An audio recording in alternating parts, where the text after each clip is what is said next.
Middle of the country, but not middle of the road opinions. It's the podcast dedicated to sports in the air capital of the world. I'm going to Wichita. Wichita, Kansas, and beyond. With Tommy Castor, Weston Mills, and Blake Cripps.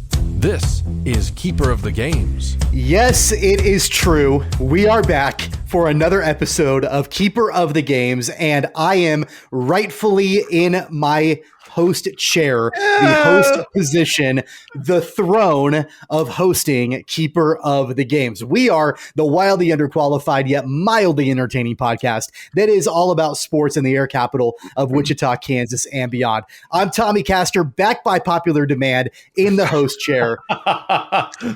Along with me are my guys, as always, Weston Mills and Hot Take Blake Cripps here on the program for this exciting episode of Keeper of the Games as we lead up to Super Bowl 55. We're going to get into that and a whole lot more in just a few minutes here on this brand new episode. But guys, how are things going? Do you guys have a good weekend, a good week so far?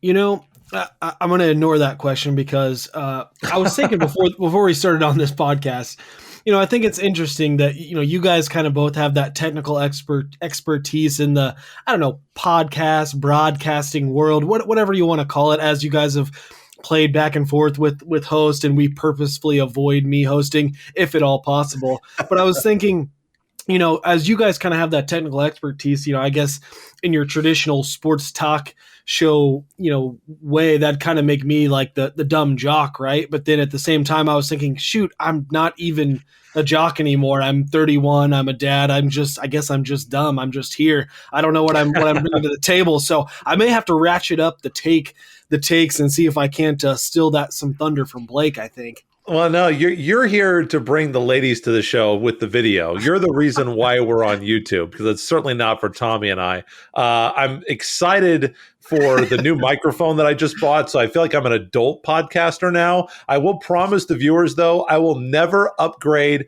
the video unless we get a sponsorship and free product. I would never subject you to that. I have too much respect for you. And in terms of you being the host again, popular demand, how many people did you poll? Like 4? Like your wife and your dogs at home? That's it? But when it comes to you hosting, Nobody circles the wagons for hosting a podcast like Tommy Castor. That's a fantastic Chris Berman impression, and that's the last time I ever want to hear a Chris Berman impression ever on this program. And Weston, I just have to tell you, I'm glad that when you referred to yourself as a dumb jock, and then you basically said you're not a jock anymore, that you did keep the word dumb in there. Hey, I appreciate that greatly. Self-awareness is a key attribute of mine, I would have to say.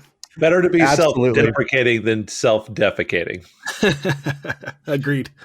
That's always a good rule of thumb to live by, for sure. We want to remind you to hit subscribe, so whenever we have a brand new episode of the podcast, you will get a notification. Of course, you can listen on all streaming platforms: Apple Podcasts, Google Podcasts, Spotify, iHeartRadio, Stitcher, basically all the major streaming platforms. You can find us there. Of course, you can also go to our website, cogsports.com, watch full episodes on YouTube and Facebook by searching for Keeper of the Games. By the way, if you're watching this new episode, you'll notice our brand new video production quality here on the program. Hopefully you appreciate that a little bit if you're watching the episodes. And of course, you can follow us on Twitter and Instagram at CogPod. That's at KOG Pod.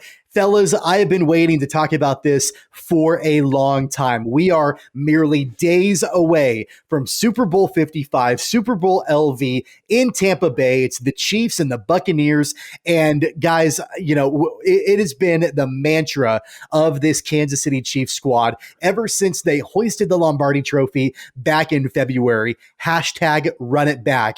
And they have accomplished those goals as the season has gone on. It hasn't always been easy. It hasn't always been pretty. The Lamar Hunt Trophy is back in Kansas City again, and now they're going for a back-to-back Super Bowl championship. So much to get to as we preview this game on Sunday afternoon. But first things first, how are you guys feeling? And Weston, I'll start with you. How are you feeling just like 3 days away from Super Bowl 55 and the prospects of a Chiefs championship?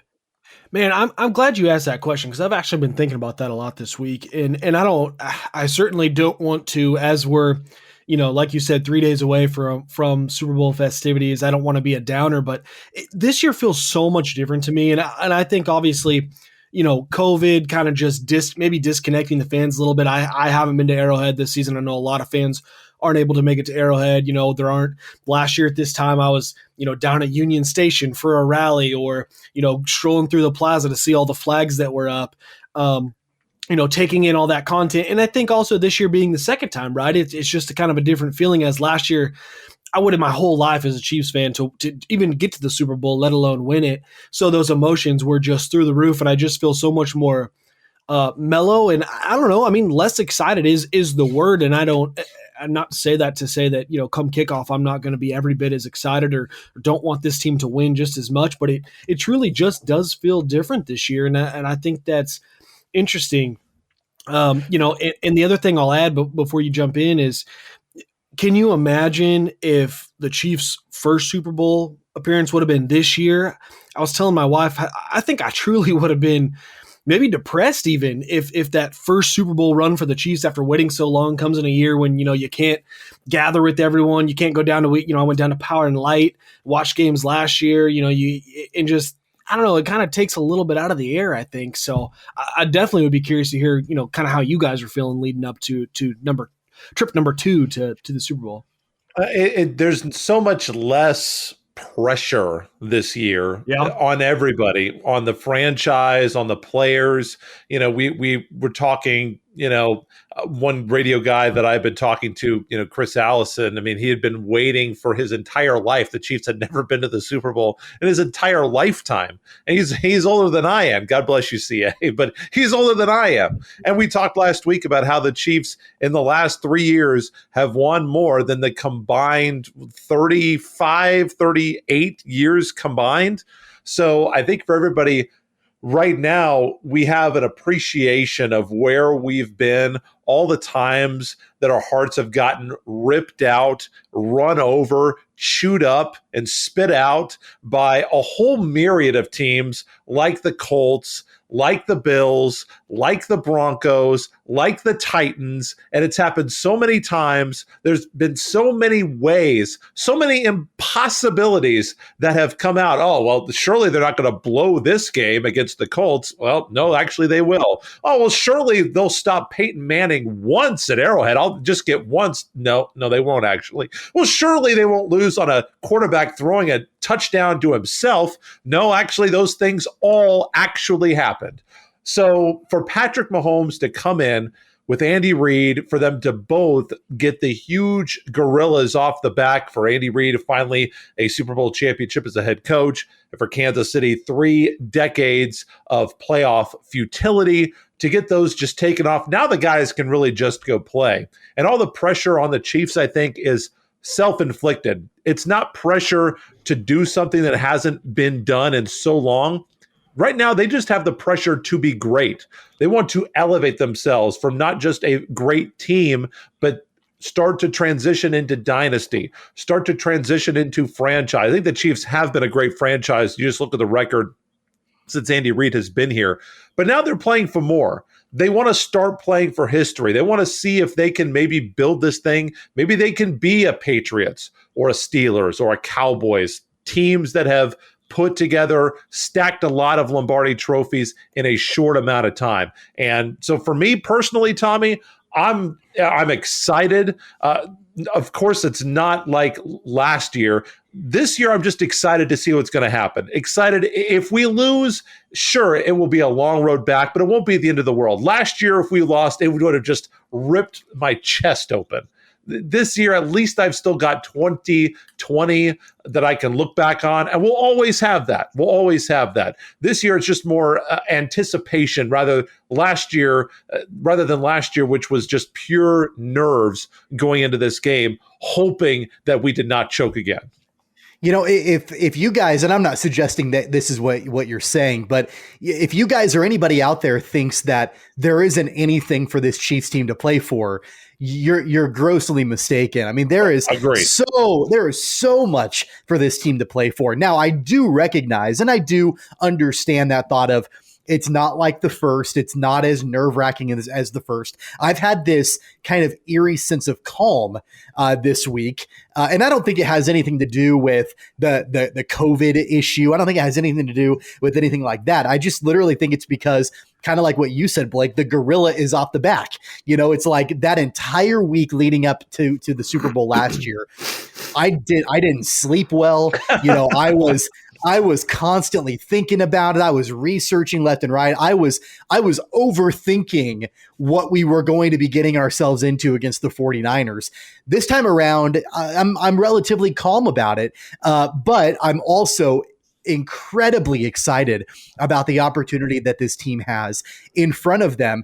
And I'm also really excited about the fact that Kansas City gets a chance to go back-to-back in the Super Bowl, and the last team to do that was the Tom Brady-led Patriots, and that's who we're playing in this game on Sunday. There are so many different storylines that we can talk about, that we can get to, that we can discuss on this preview. But the first thing I want to get to, before we even talk about Mahomes versus Brady and the GOAT versus the baby GOAT and the present versus the future, before we get into talking about any of that, I just want to know straight up game plan. What can we expect from this Chiefs team out of the gate throughout the game against the Buccaneers on Sunday as things move forward? Are we going to see the traditional Chiefs powerful offense?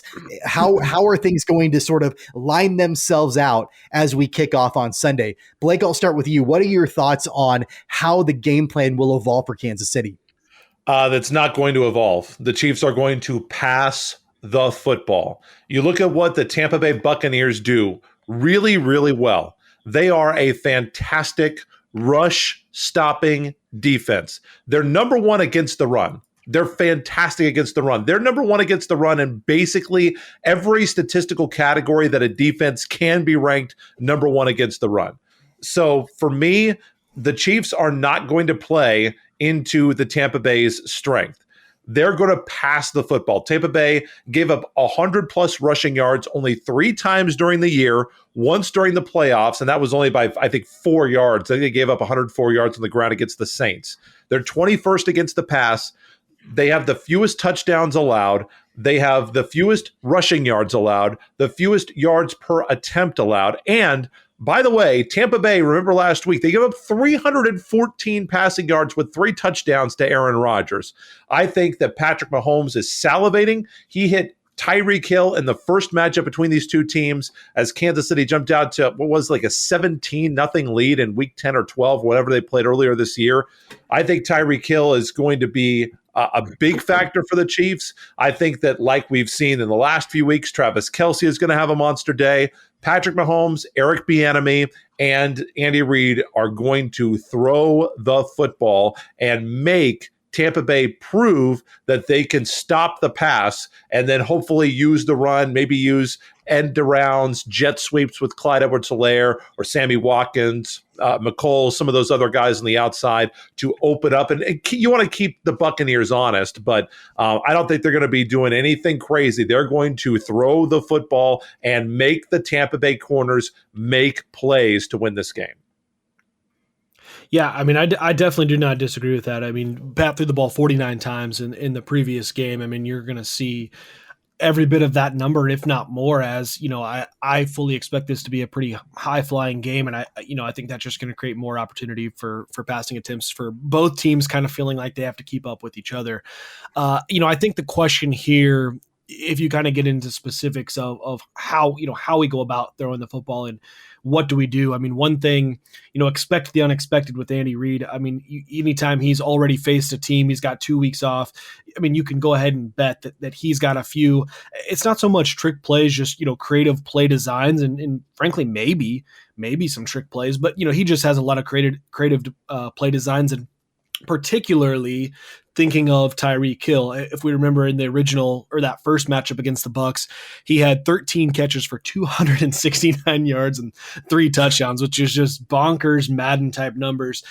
And if you remember, he was lined up a lot against Davis, and I'm drawing a blank on his first name for Tampa, Carlton Davis. He was lined up across from Carlton Davis quite a bit that day, and frankly, there wasn't a lot of creativity. He just flat out beat that boy with his speed. I mean, it was really nothing to it more than that. I don't think, and if you remember how that game played out, that first half, I think Tyreek had 200 and something in that first half, and then really nothing in the second half. And I think there's maybe he went for like 75 and 44 just in the first quarter. Yep. That's right. I remember that. And then, so I think the question here is, what do the Bucs do, right? So was that second half, did they make an appropriate adjustment to slow down Tyreek Hill?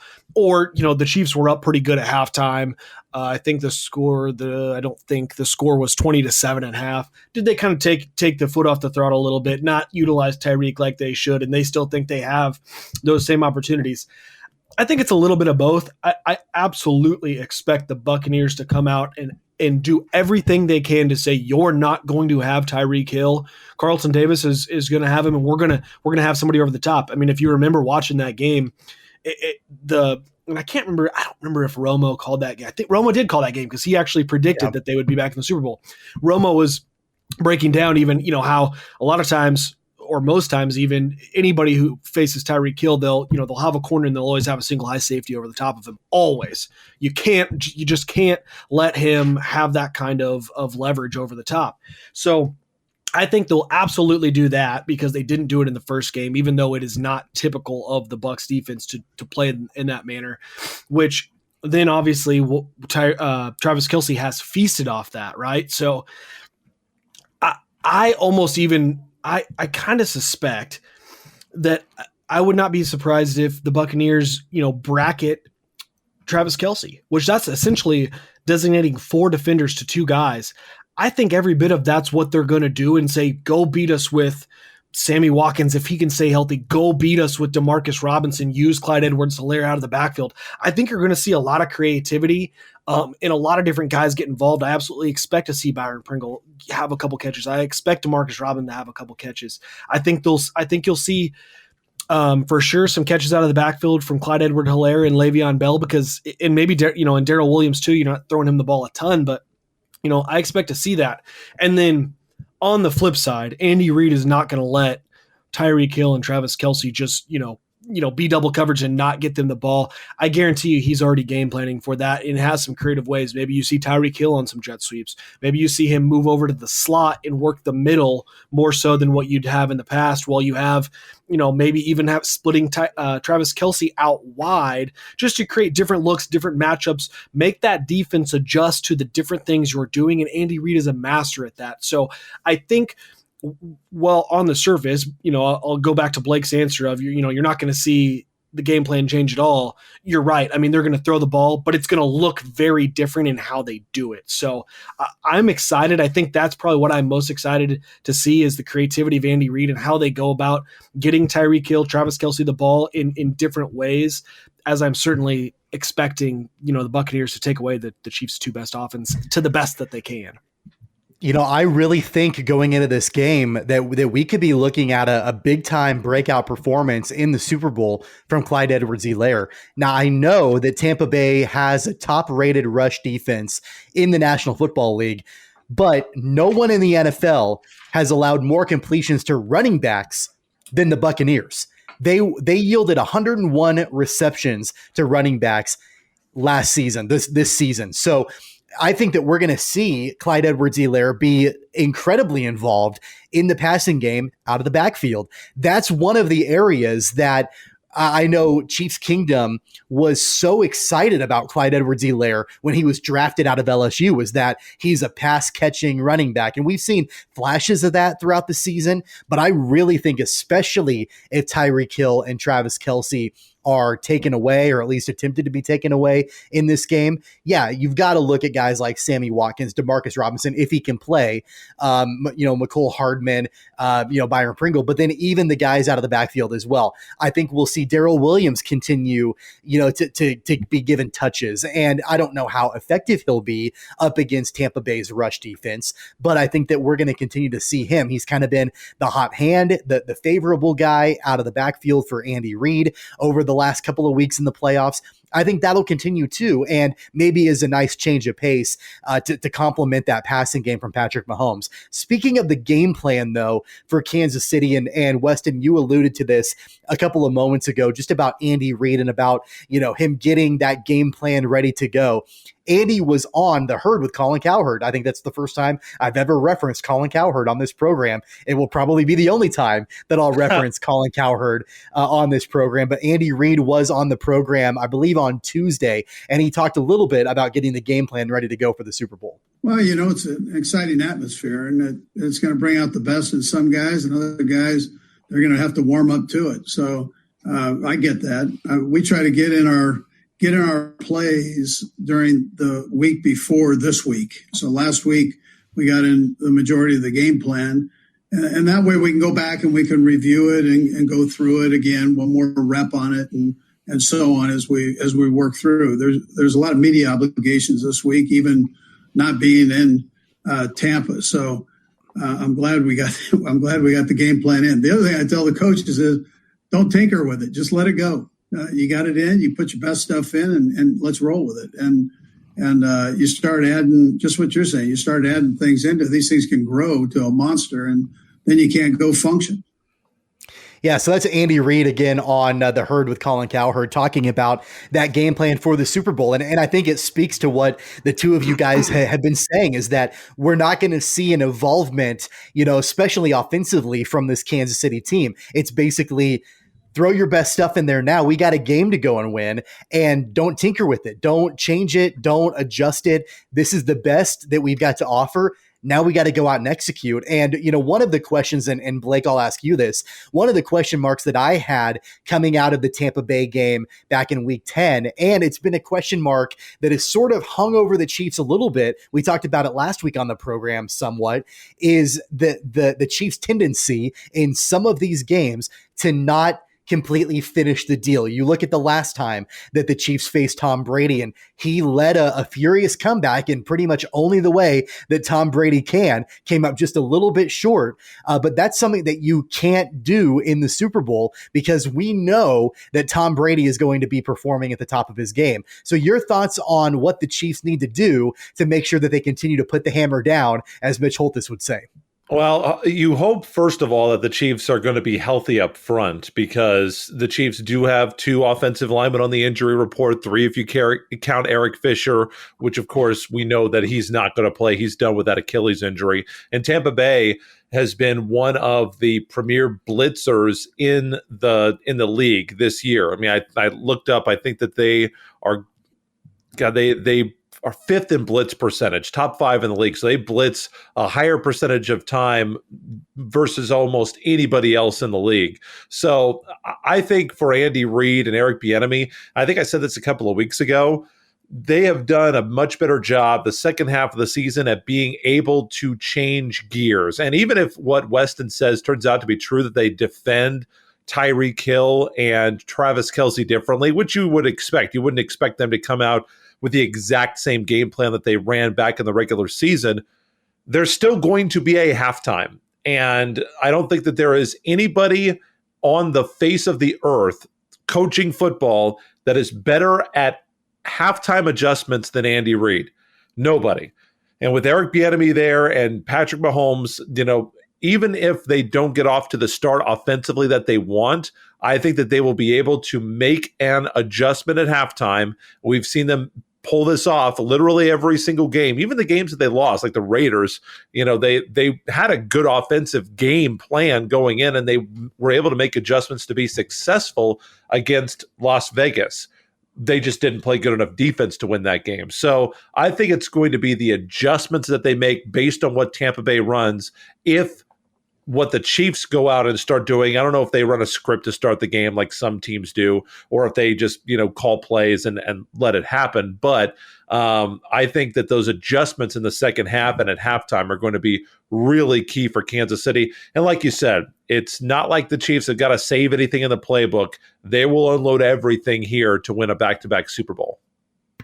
Yeah, it'll be interesting too because like you mentioned, the Bucs like to blitz, and frankly, I don't know what the numbers look like from the first matchup, but the Chiefs create an incredibly tough matchup for anyone to blitz at a high level. One, I mean, just because Patrick Mahomes, does have the intelligence at quarterback to make the appropriate reads. I mean, that's a lot of times what you're doing with blitzing is that. But secondly, they also have the speed at the wide receiver and then frankly the tight end position too to get themselves open in a quick enough manner to throw behind the blitz, right? So I think that's something that you're going to see, and that's why I kind of mentioned, if they're going to blitz, they're going to have to be creative, right? Because you can't bracket Travis Kelce, keep a single high safety over the top of Tyreek, and still blitz. So, and they will. There's no doubt. I mean, Blake's right. They're not going to just completely change their identity because of that. So it's picking and choosing those times for the Chiefs' offense of when to strike, or I guess it'd be almost counter strike, against what Tampa Bay is doing, and obviously Pat's been one of the best since he's been in the league at recognizing that and adjusting so quickly. But the other thing I want to mention too, Tommy, kind of going back to what you had asked about finishing off, and certainly I don't think I'm not going to turn this into a discussion about Tom Brady because we all know he can come back better than anybody in the history of this league. But on the Chiefs side of things, they have definitely evolved throughout the season. I would say two things here. One being, they did finish teams. They only lost 2 games all year, one which they were behind and the other one in which they had backups playing the whole game, right? So on that front, I would say they did finish games. That you play to win the game, right? I mean, that's the famous saying. So that's all you got to do. But then secondly too, and I understand really more where you're coming from is the expectation or the thought from fans that they let off the gas pedal a little bit. I think you've seen kind of a change from Andy Reid, and whether that's purposeful or him adjusting to, some of the criticism that was cast early in the season. I mean, just think back to 2 games ago when he called a 4th and 1 pass play with Chad Henne. I mean, I do think that's what we're seeing, right? Like he's starting to have faith, and whether that's I'm ready now late in the season to do it or just coming around to it, he has faith in his guys to continue to throw that football or be aggressive, make aggressive play calls and get the thing done. And I think that's going to go a long ways. And I think you have to do that against that aforementioned Tom Brady, who absolutely, if you give him a window, he's coming through it. So that's going to be exciting. Incredible to see how good he is playing at this age. Absolutely insane how good he is playing right now. And it makes the departure from New England look pure insanity. I mean, Bill Belichick has made his money based on the fact that he always gets it right when guys are past their prime. I don't think he got this one right. And Tom Brady's proven him wrong this year.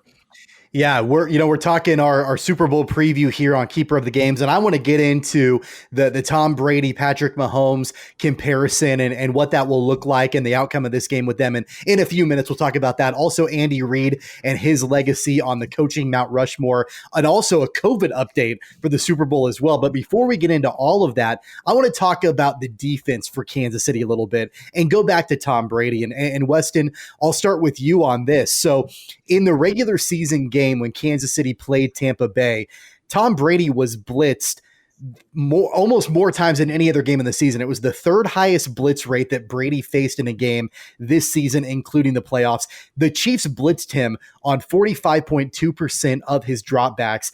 And with those plays, when the Chiefs were blitzing him, Brady was 11 of 19 with 1 touchdown and 2 interceptions and a 60.1 passer rating against the blitz. He was much, much worse against the Chiefs and against the blitz than he was when the Chiefs did not blitz. Do you anticipate that Steve Spagnuolo will try to drum up that same recipe again in the playoffs, or do you think this is more of a situation where Kansas City is going to rely on their front 4 to get the job done? So Spags, it is in his blood. He can't not blitz. That's not an option for Spags. But here's the thing. I absolutely expect that they're going to have to dial that back a little bit. And there's a few reasons for that. One, when we saw the Bucs in week 12, Brady just truly did not have the continuity with his wide receivers that he has now. And that becomes even more important when teams blitz, right? Because Mike Evans, Chris Godwin, I mean, obviously been around Gronk forever, Cameron Brate, they needed to be in sync with him as quick. They need to know what their hot route is, where they need to break it down, where they need to drop and follow where that blitz is coming from. And you clearly saw in that game the frustration from Tom Brady that his wide receivers weren't where they were supposed to be. And there's no doubting that it's that the wide receivers weren't where they were supposed to be and not that Tom didn't make the right read. So the continuity between those group of guys has gotten a whole lot better. And then nextly, one thing to keep in mind. Nextly? Yeah, just let it go. Secondly, the other thing to consider. I mean, it's not getting any better. Hey, dumb jock here. Anyways, back to the second point I was trying to make. Antonio Brown has now emerged. I think against the Chiefs, the first time, was that Antonio Brown's first game with the Bucs? I want to say that it was. I think it wasn't his first. It was very, very early. Now he is on the injured report, and he didn't play last week, but he'd been very good for them down the stretch, and he can kind of fill that slot role, they kind of move him around. He's very good. Will be a significant help to Tom Brady of beating the blitz. So I think because of that, I think you'll see Spags dial the blitzing back a little bit. Again, it's his defense, and I think Spags is going to run what he always runs. I mean, he's going to blitz. But I think the best thing you can do against Brady is get to him with your front four. His offensive line's been good, but he's been pressured unlike he probably has been ever with the Patriots. And then, secondly, they're just slowly able to get out of these cuts and breaks from the wide receiver. And so if you can confuse either the wide receivers from a front standpoint, what you're putting out there, the reads that they have to make, you're probably not going to confuse Tom, but if you can change it up and try to confuse those receivers from their reads, that's going to help cause that confusion. And I think that is, just the other way that you slow down this offense other than getting blitzing Tom Brady and bringing that pressure. So, correction and retraction, the first game that he had played this year was against New Orleans. That was back on November 8th in that 38-3 loss. But to your point, you look at his production, he has scored a touchdown in 4 of the last 5 games. Yeah. Now, in the last game against the Saints, just 1 catch for 10 yards, but the previous 4 games had 1 touchdown against Washington. He absolutely blew up the Falcons in that 44-27 win with 11 catches, 138, had 1 touchdown against Detroit and 1 touchdown against the Falcons as they played the Falcons. They're really close in those games in December and January. I think that the Chiefs are going to blitz, and here's why. You look at that game that the Chiefs played against Tom Brady, and you look at a stat that they call bad percentage. It's the percentage of poor throws per pass attempt, excluding spikes and throwaways. Tom Brady had a bad pass percentage of 29.3%. And that was that I believe that is directly affected by the blitz. Tom Brady, when he was in New England, was one of the best passers against the blitz. That's about the only thing in his game that I think may have not made the trip down to Florida. He was pressured 21% of the time. He got hit 6 times, blitzed 18 times in this game. And I think that if the Chiefs still feel like the situation on the offensive line for Tampa Bay is one that they can get pressure on the quarterback, then I think that they will blitz. And I think it's good to blitz just to keep Tom Brady honest. I think that there's going to be some balance. Going back to what Weston said, I think that they will throw changeups at Tom Brady.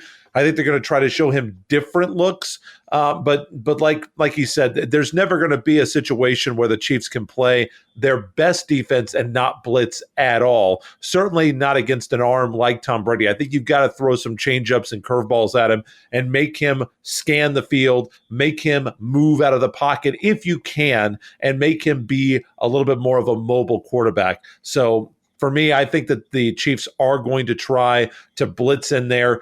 Don't know if it will be at the same percentage as last time, but I do think that they're going to try to get that bad throw percentage up again. If they can get that to 30%, I think the Chiefs are going to have a great opportunity to win this football game.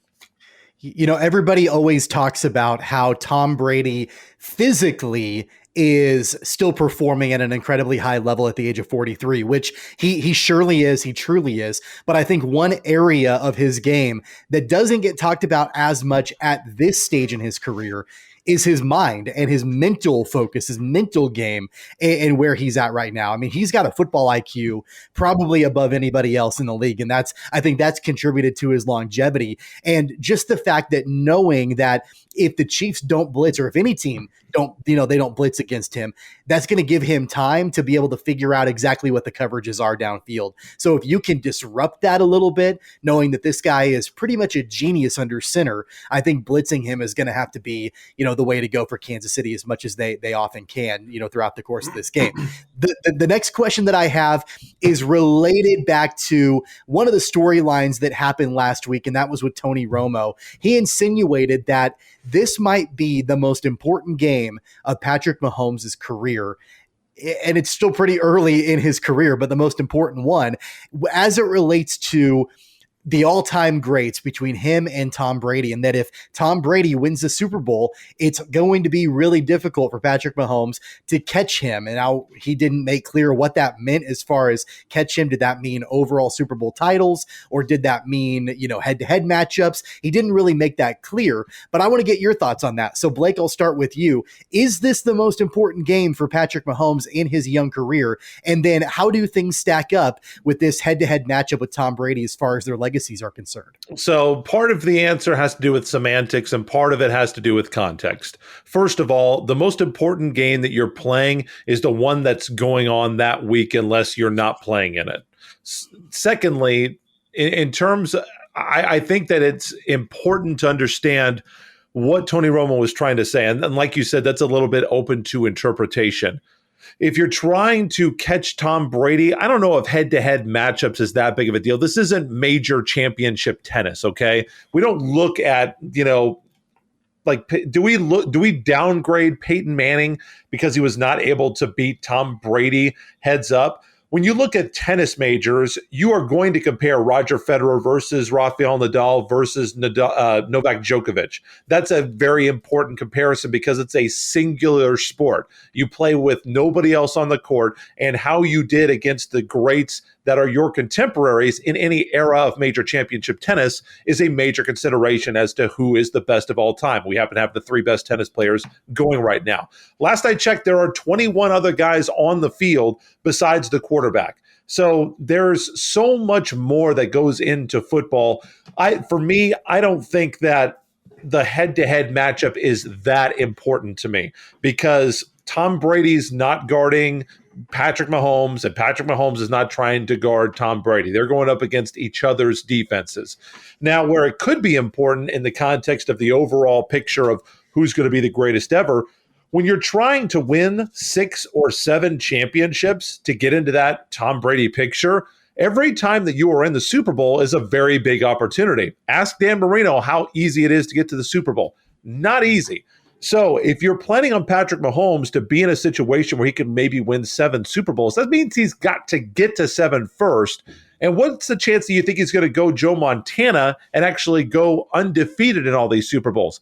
I'm guessing that chance is pretty unlikely. So I know it's a long-winded answer, but it's important to understand the different factors at work here. It's a team sport, not an individual sport. For me, head-to-head matchups is not as big of a deal. This is not major championship tennis. This is not an individual sport. It's not Usain Bolt at a 100-meter dash where you're racing against some other guy. It's a team sport. But at the same time, when you are trying to stack as many Lombardis and get into that upper echelon of the number one, quarterback, we judge quarterbacks by rings. We always have, and we always will. So in that context, every time that you have a chance to win a Super Bowl when you're trying to get to 6 or 7 is a monster opportunity. Tommy, sound the accurate take horn, because I'm with Blake on this one. Where is that? You're the host again. There. Thank you. I appreciate it. First ever accurate take horn, Blake. There you go, man. No, that's wrong. That's actually wrong. No, but I mean, I'm all in on that too. I do think there are some people who will certainly go, let's say Pat and Tom end with the same number of Super Bowls at the end of their career. Someone may say, oh, well, Pat could never beat Tom, though. That Oh, he never. gosh. But I am 100% with you on that, Blake. Of this is football. It's not. They're not guarding each other. It's a full 21 other guys out there plus special teams. For all that can go wrong, that can let the team down. Pat can throw for 550 yards and they can lose. Those are the kind of things that analysis is just silly to me. My only tweak to your, I don't know, what would you call that, soliloquy? Is that Soliloquy? Is that what was it that long? Would that be anyways statement, argument, soliloquy? I don't know. You just called yourself dumb like 5 minutes ago. Are you smart enough to be using a word with that many Q's in it? I had to make up for Nexley. I mean, anyway. The comparison to championship tennis, I don't like, only because I don't know how many people are football fans are also watching championship tennis. I don't know. I think of the comparison more like Jordan and Magic. Yeah. Well, I know there's the one who made the comparison. This guy. I kind of think of this even just like Jordan and Magic Johnson or Jordan and Kobe, where there just wasn't a lot of crossover. I mean, you're kind of getting the end of one career at the start of the beginning of the legacy of the next. And in basketball, not quite the same, because to that point, right, those guys were actually guarding each other at times, and you don't really get that with football. But I think this is silly. I think it is in the context of, hey, we just got to get – Pat has to get to that number of Super Bowls. I think that will be tough. And adding one more for Tom would make it just that much tougher for Pat. This is the rubber match, though, between these two guys. That they're 2-2 right now against each other. So Pat has beat Tom a couple of times. Tom has beat Pat. And the most, the biggest game that Tom beat Pat in was the AFC Championship game 2 years ago when the Patriots went on to the Super Bowl and ended up getting Brady's 6th ring. So, yeah, I mean, there are clearly a lot of stakes in it as well. But my argument against all of this is that I don't think you can just say overall championships immediately makes you the greatest player of all time. I think it helps, but I don't think that you can make the argument of saying this person won the most championships. Ipso facto, they are now the greatest player of all time. And the perfect example of that is if you look at the NBA. Bill Russell won more NBA championships than any other player. He won 11 championships with the Boston Celtics. Does anybody bring up Bill Russell's name as the greatest NBA player of all time? Maybe they should. He's clearly up there. He's clearly one of the best to ever play the game. But people are always talking about Jordan, Kobe, LeBron, even going back in time, with other guys. But Bill Russell's name rarely comes up as the greatest NBA player to suit up and play. Maybe it should. Even though he won 11 championships. So I don't think that you can just arbitrarily make that argument saying Tom Brady, potentially will win 7 championships or whatever that number ends up being when he retires. And just because of that makes him the greatest. And if Pat doesn't catch the overall championships, then he's not the greatest. I just don't like that argument. I think that you have to look at individual performance each year. You have to look at the entire body of work, and championships plays into that somewhat. But try telling it to Patrick Mahomes that this isn't one of the most important games of his career. It's a Super Bowl game. So clearly it is. Right. Clearly it is. And here's a stat for you guys to chew on a little bit. Did you know that since becoming the starter for the Chiefs, Patrick Mahomes is 10-0 when he has 2 or more weeks to prepare for a game, including the postseason? He has never lost when he's had 2 or more weeks to prepare for a game. He's 10-0. That includes the postseason, which is phenomenal. How much? I mean, that goes back to Andy Reid, though, too. I mean, how many times has always come back to Andy Reid never loses off of a bye week. So, I mean, he does get some benefit from having one of the best game planners and, I don't know how he does it, what Andy Reid has figured out that nobody else in the league knows how to handle their bye weeks. But, he's proven back in Philadelphia and in Kansas City, you give him a bye week, he is going to figure out a way to win. So Patrick is obviously the big beneficiary of that. And that's a great transition into the next point that I wanted to make, and that is, how does Andy Reid's legacy shape up if he can get another Super Bowl win on Sunday. We already know that he is in the top echelon of active head coaches in the NFL, probably in the top 3, maybe top 2 with him and Bill Belichick. But how does his overall legacy look if he's able to get a second Super Bowl win? Weston, I know you were going to say something there. So what are your thoughts on that?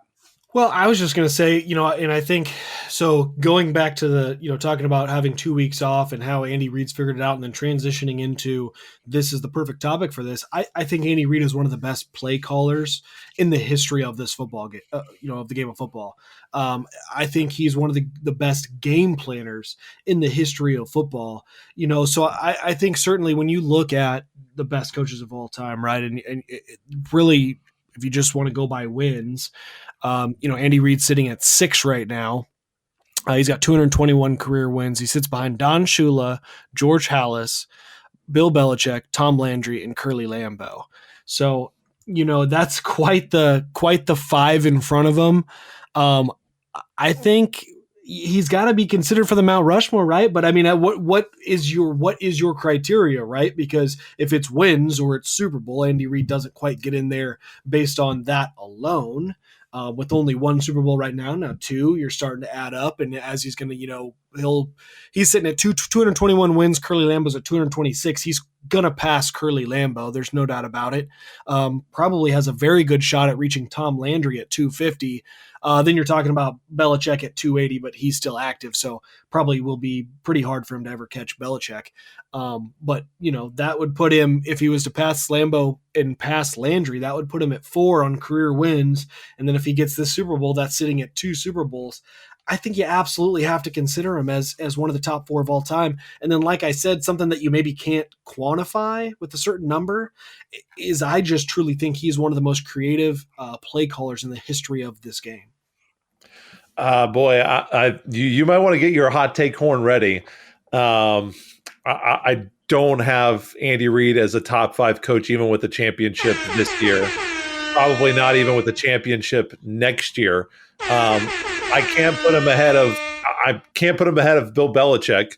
I mean, if of these guys I'm about to talk about, you're going to put him ahead of Bill Belichick? Because I'm not. Are you going to put him ahead of Vince Lombardi? 5 titles in 7 years? I'm not. Are you going to put him ahead of Don Shula? I'm not. Not yet. Not yet. I'm not going to put him ahead of George Halas. I mean, we haven't even talked about Paul Brown. Hello. I mean, the Browns, people think that the Browns are just this dumpster fire garbage franchise. The Browns used to run the NFL back in the day. They ran the NFL, okay? The Browns were a fantastic team. Bill Walsh, 49ers, Tom Landry, Cowboys. There are so many guys. And we haven't even talked about Joe Gibbs of the Redskins, by the way. So there are so many guys who have stacked up incredible regular season records, incredible postseason records. For me, 2 regular season championships for Andy Reid. And believe me, I love the guy. I love the kid. Would not want to have anybody else as my coach in Kansas City. But he needs a lot more titles in order to get above some of these other guys that I have mentioned. Well, so very quickly before we get into our predictions for the game, just a quick update as far as health is concerned for the Chiefs going into Sunday. So as far as practice is concerned, the only 2 players that did not practice on Wednesday, according to the Chiefs, were Willie Gay and Eric Fisher. We know Eric Fisher is going to be out with that Achilles injury, but good news there from an injury front. It looks like a majority of the guys that had health concerns will, at least it looks promising and favorable for them to suit up on Sunday against the Buccaneers. There was a COVID-19 scare at the beginning of the week for Kansas City, and it was related to all things a barber that Kansas City hired to come in and give haircuts to the team. That barber tested positive, and the results came in like mid-haircut for Daniel Kilgore. And he basically finished the haircut, and then Daniel Kilgore and Demarcus Robinson were both deemed close contacts. They've been put on the COVID-19 list. If they test negative for 5 consecutive days, those two guys can play in the game. Clearly, Weston, Daniel Kilgore is a reserve center. He did get some starting time when Austin Ryder was out earlier this season. But the bigger story here is DeMarcus Robinson, especially, as you were talking about what the Buccaneers might throw at Travis Kelce and Tyreek Hill. DeMarcus Robinson has typically been a guy that's been modestly targeted by Patrick Mahomes. And so potentially having him out due to being a close contact and being on the COVID-19 list, that could loom large for Kansas City. Yeah, the other thing too is with Sammy Watkins being, he's been out and I think the expectation is he's going to play, but with the history we've seen with Sammy Watkins, wouldn't be shocked if he plays and re-injures it, in the first quarter. And I don't mean to knock Sammy Watkins, but that's just how it's gone for him, right? So having DeMarcus out there, but I will say, and this is a nice little moment to talk about a K-State guy, even if DeMarcus Robinson can play in this game, I'm kind of suspecting that we might see more targets or action from Byron Pringle than DeMarcus Robinson. As you've kind of seen the last couple of weeks, Pat, to start to look to Byron Pringle, they've been getting the same number of snap counts. That is DeMarcus Robinson and Byron Pringle, but it seems that Pat has kind of shifted his trust a little bit more and more towards Byron Pringle, kind of as that, third or fourth option as it goes on the offense. So I think that would be the way they would go if DeMarcus Robinson would be out. But either one of these guys, you don't want to lose depth right before the Super Bowl, but I don't think either one would be a significant loss if they were to have to sit. I'm a little bit more concerned about offensive line. The Chiefs did have two guys on the offensive line. We talked about them earlier. I don't know if I mentioned them by name, but Andrew Wiley and Mike Remmers with an ankle and a groin, they were full goes at practice earlier this week.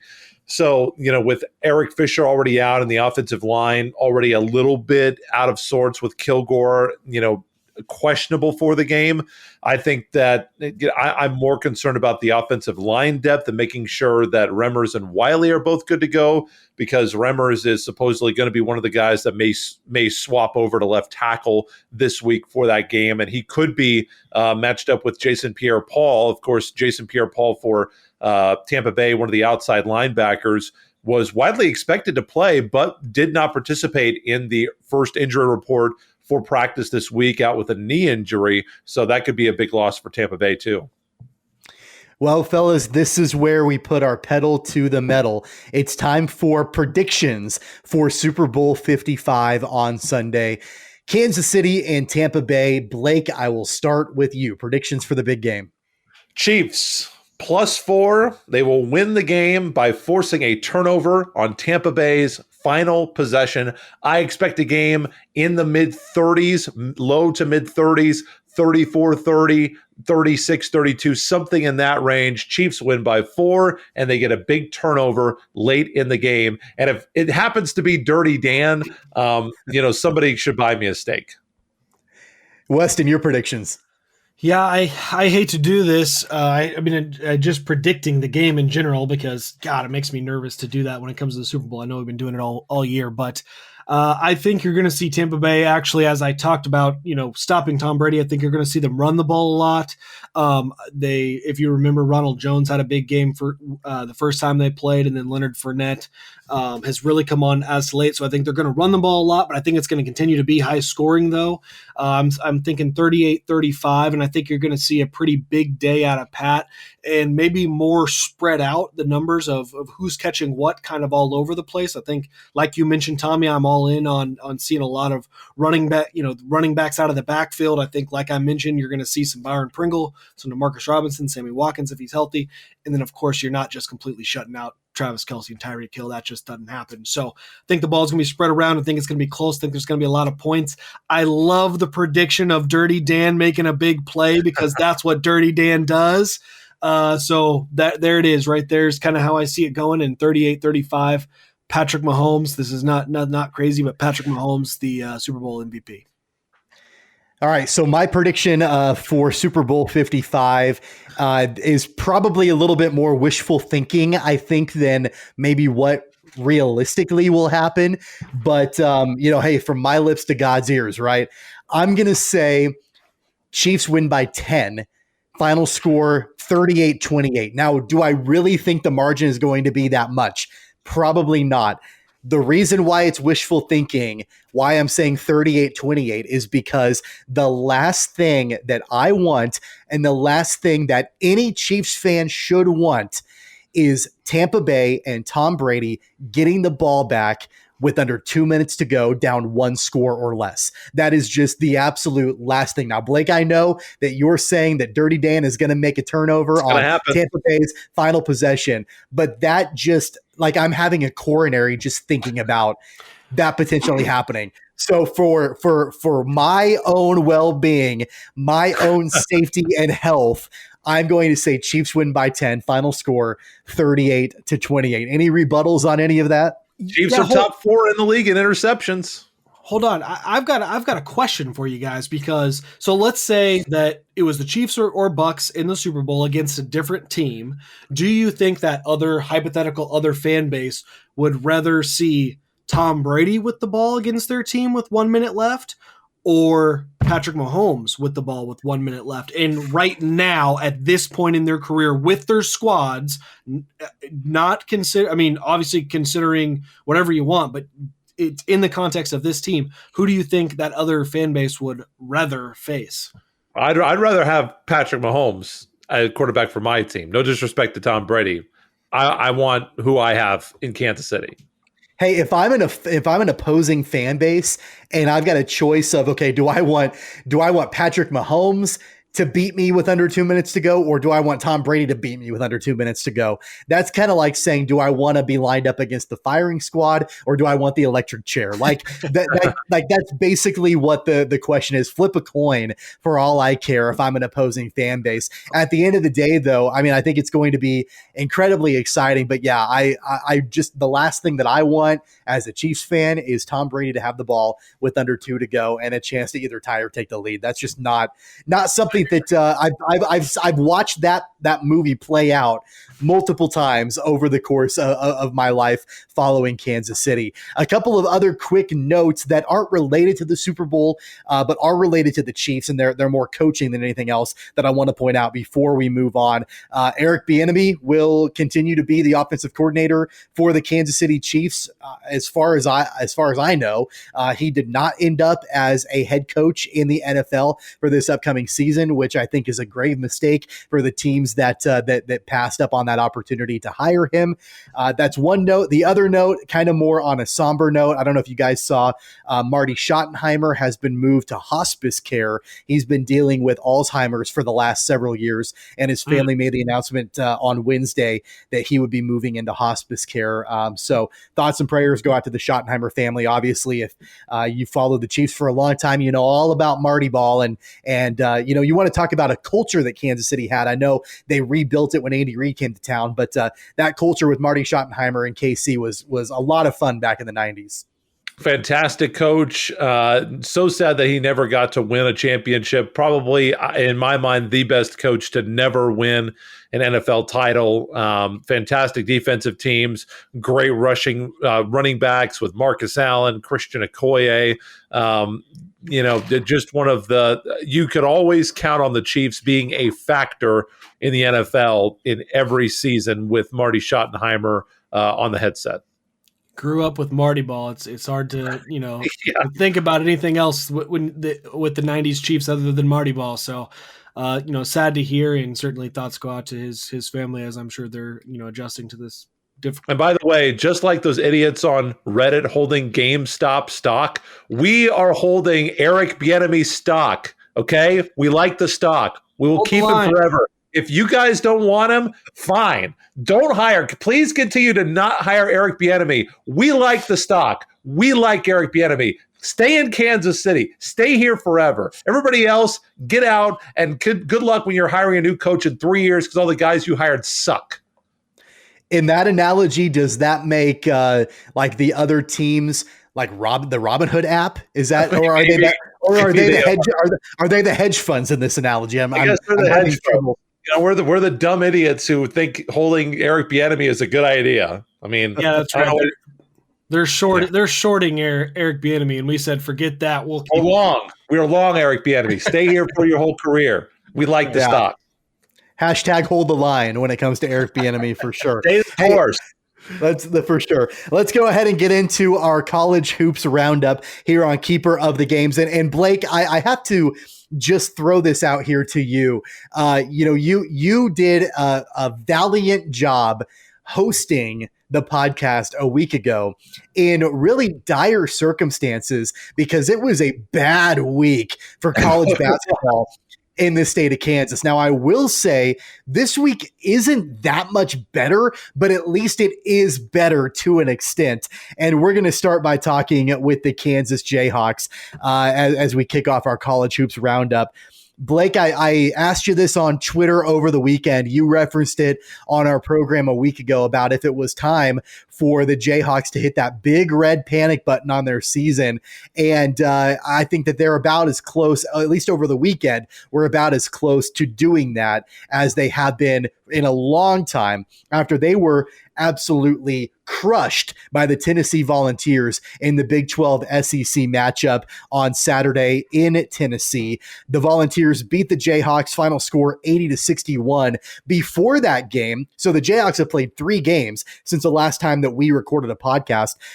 Last week, the Jayhawks were back, or they were on the road taking on TCU, won that game by 8. Final score was 59-51. They kind of slogged through that game. They were able to get a victory. The halftime score was 19-18. TCU was beating the Jayhawks at intermission. It was ugly, but the Jayhawks did get a win. Of course, they were crushed on Saturday against Tennessee. And then the Sunflower Showdown, which we'll get into in just a moment, where the Jayhawks made quick work of Bruce Weber's Wildcats squad. So knowing that, Blake, knowing that the Jayhawks have played 3 games in the last 7 days, they're 1-2, they're 2-1 in those 3 games, but really it hasn't been totally pretty. Where do the Jayhawks stand right now in your mind? I like to judge games based on the last time I saw the team play, and they completely dominated an overmatched Kansas State team. Tennessee is really good. Tennessee is 16th in KenPom. We have to put this in perspective, guys. KU right now, on KenPom, they have the 8th most difficult schedule, and this is not because of the non-com. You just do a quick search for Big 12 and look and see where it is on the KenPom rankings. Look at where they are. In KenPom, Big 12 teams are right now 1, that's Baylor, 12 Texas, 14 Texas Tech, 20 Oklahoma, 21 West Virginia, 22 Kansas, 35 Oklahoma State. Okay, there's no other conference unless you want to be a Big Ten fan. And I understand if you do, because you got Michigan and Iowa and the Big Ten, with Purdue and Rutgers also playing very good this year. If you want to make that argument, we could have that discussion. And I think that either conference could come out on top. That put aside, no other conference is playing as well right now than the Big 12. And you look at KU's losses, Oklahoma's a good team. Tennessee out of the SEC is a good team. They're the best SEC team outside of, surprisingly, maybe Alabama. Alabama might be the best SEC team. Might do the KU double where they made the Final Four and also won a BCS level game like KU did back in, 2007, 2008. So it's not like KU is playing nobodies.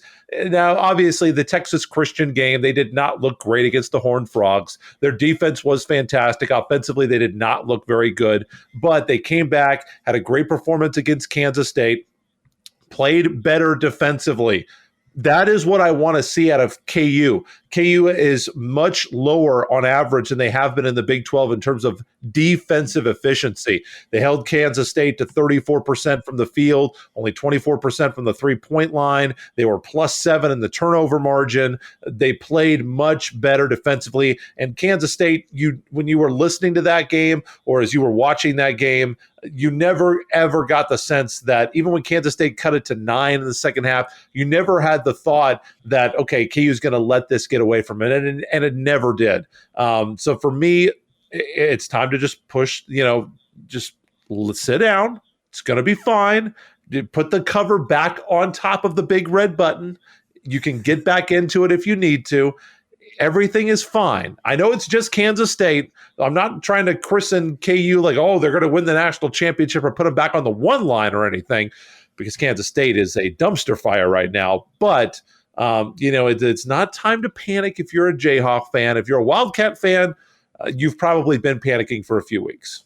Blake, I feel like you are that meme of the dog in the room with the cup of coffee and the room's on fire, and you're saying this is fine. Everything is fine. Like, I feel like that's kind of where you're at right now. I'm a little bit closer to like, I'm not putting the cover back on the big red panic button yet. My hand has moved a little bit further away from it, but it's not completely pulled away. And that cover is not on. To bad teams. I mean, what do you want from? They've played by some measures, they've played the most difficult strength of schedule in the world.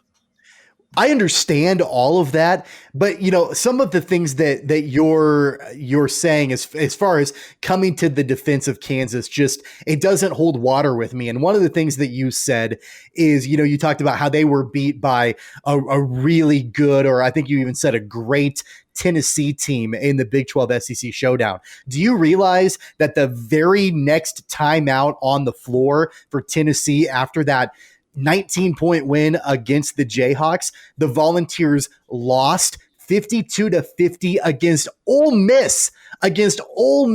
They lost. They only scored 50 points against Ole Miss.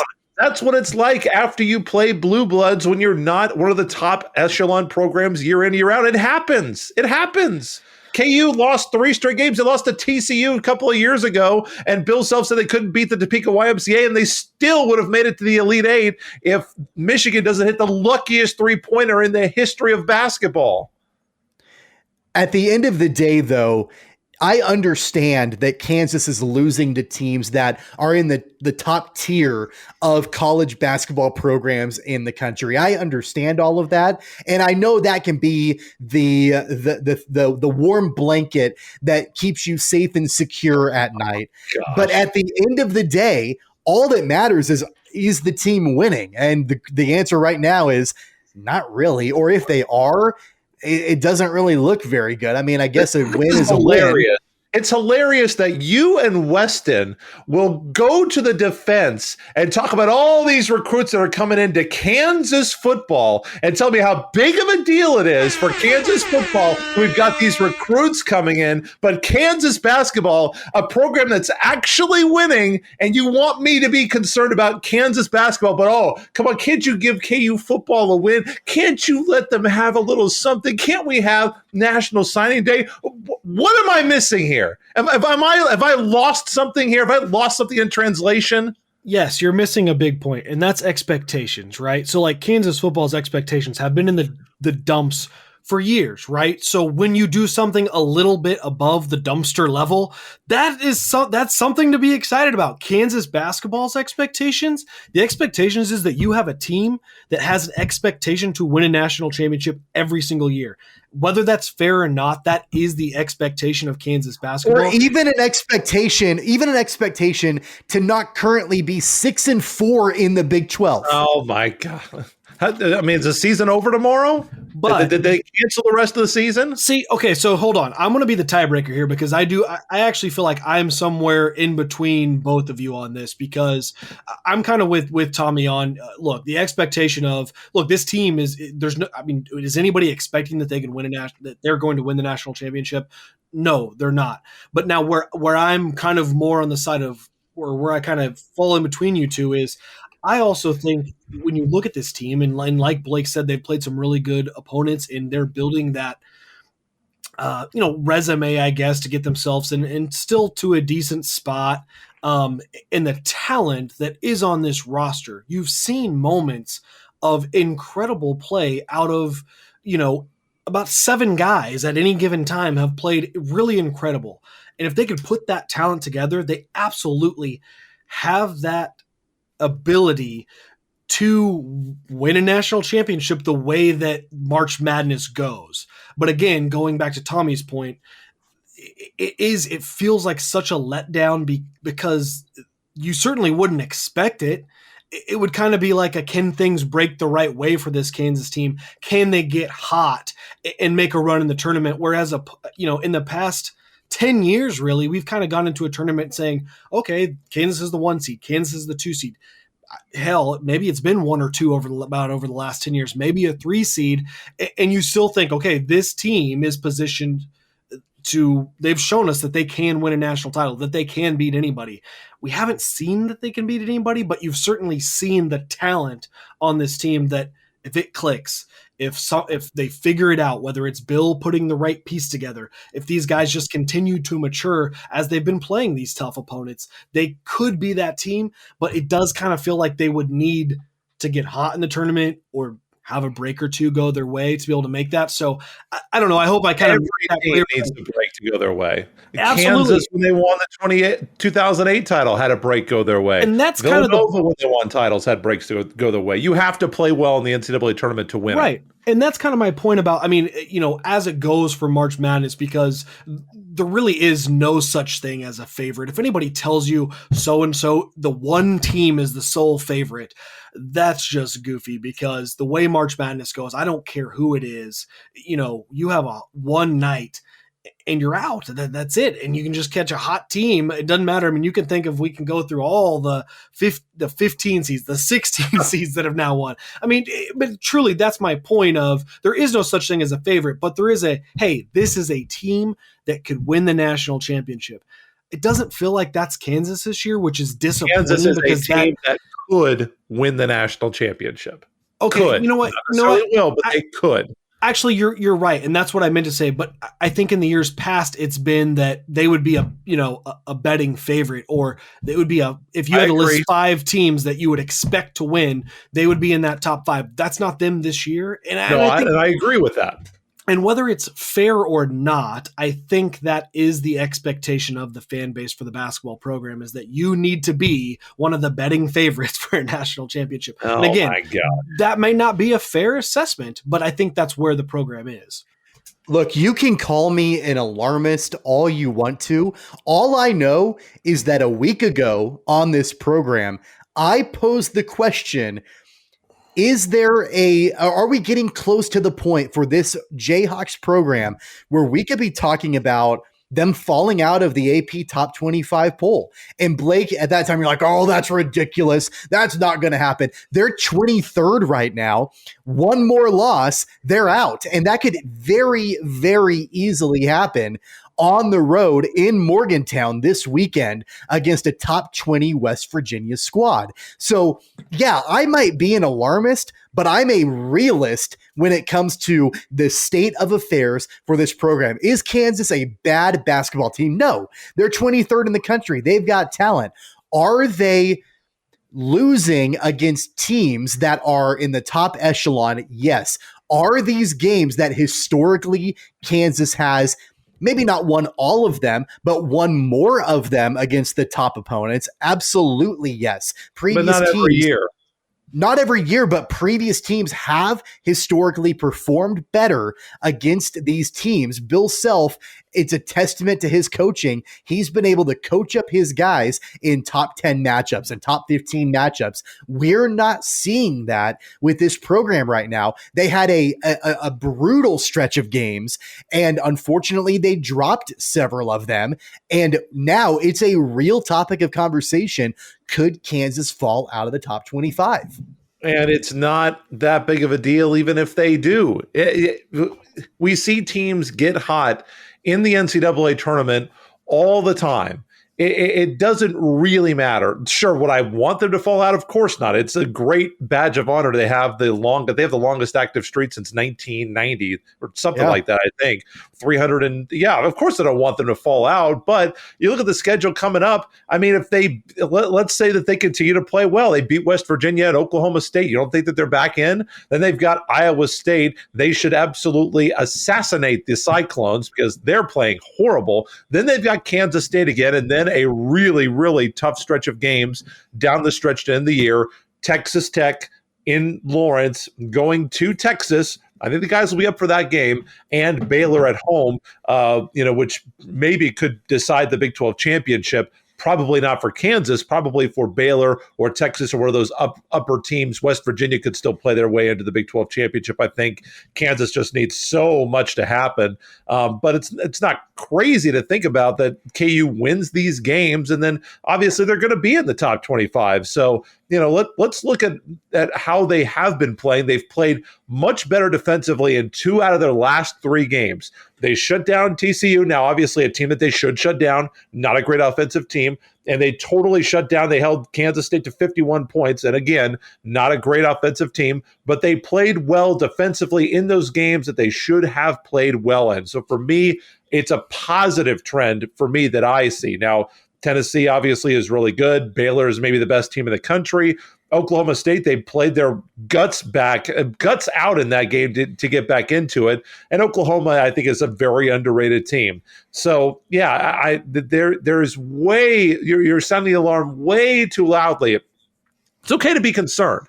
You should have some concern, but to have a red panic button and say the season's going to be a failure if the team falls out of the top 25, come on, it's not. It's just not. The Kansas has wins over Texas Tech on the road. They've beaten a top 10 Creighton team. What else do you want for this? Is how the other half lives, guys. I hate to break it to you. I'm not sure that we can run the tape back. I don't think I ever said that the season is a failure if they dropped out of the top 25. But I will say, just the stats speak for themselves. 23rd in the country, that's the lowest rank that Bill Self has had since 2009 in 11 years. Kansas has been above that point for 11 years. They've been in the top 25 for a record 230 consecutive weeks. Now, does that matter? No. But to Weston's point, it's expectations. And you know what? I'll even go a little bit less than being a betting favorite for the national championship. But even just, I know Kansas fans have been spoiled with the consecutive Big 12 championships. And obviously that reign was going to end at some point, which it did. But that being said, Kansas fans are not used to being not just a couple like second or third or fourth in the Big 12. Kansas is in the bottom half of the Big 12 as far as really good this year. As far as conference, the Big 12 has been good. Big 12 is good every year. And Kansas has always found themselves in the top spot more often than not. And if not, a co-champion or whatever, Kansas fans are not used to seeing their team in the bottom half of the Big 12 standings is my only point. Now, that being said, I'm not saying the season is a failure if they fall out of the top 25. That might very well happen. I'm not saying that the season is a failure if Kansas finishes third or fourth in the Big 12. I don't think the season is a failure unless they get to the tournament and they get bounced in the first round. That's kind of where my point is right there. But that being said, it's not time to panic. They do have, other than this West Virginia game this weekend, they do have a little bit of an easier stretch. They dominated the Sunflower Showdown, which I do want to talk about briefly. Because really that's the only chance we'll have to kind of talk about Kansas State this week. But they do have some opportunities to kind of bounce back. I do feel like they got their mojo back a little bit in that game against Kansas State. I don't know if you guys had a chance to watch or listen to the Sunflower Showdown on Tuesday, but I do think that was a needed confidence booster for the Jayhawks. They needed to play a team where they felt like they could gain their confidence back a little bit. And I think it helped that it was the first time the Jayhawks have played at home in a long time. I think I want to add this too, and I think maybe it goes a little bit both ways to both your points. It's kind of my last thought on it. I say this every year, but it really does feel like this year more so than in the past, everybody's losing. It doesn't seem like there's really, outside of course, Gonzaga and Baylor, 3 through 25 seems to, have just flip-flopped all over the place more than in years past. And I don't have any data to back that up. It just kind of feels like every week you hear, a top 10 team went down. A top 10 team went down. Top 15 team lost to an unranked team. Like, it just seems like this year kind of is all over the place a little bit more in the past. And I don't know what's causing that. Maybe that's part of it too. But, with that being said, I do think we may have a little bit of extra chaos in the tournament this year.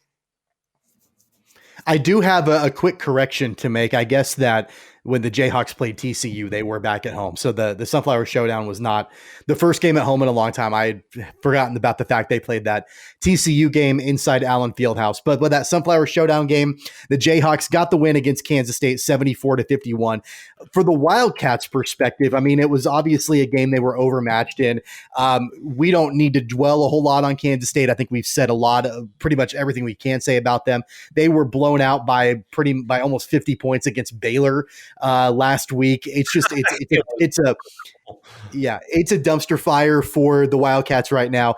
Mike McGurl and Nigel Pack each had 10 points for the Wildcats in that game. They didn't shoot the ball particularly well. It was kind of the first time that we've seen an opponent of the Jayhawks not really shoot well from beyond the arc. K-State shot 24% from the 3-point line in that game.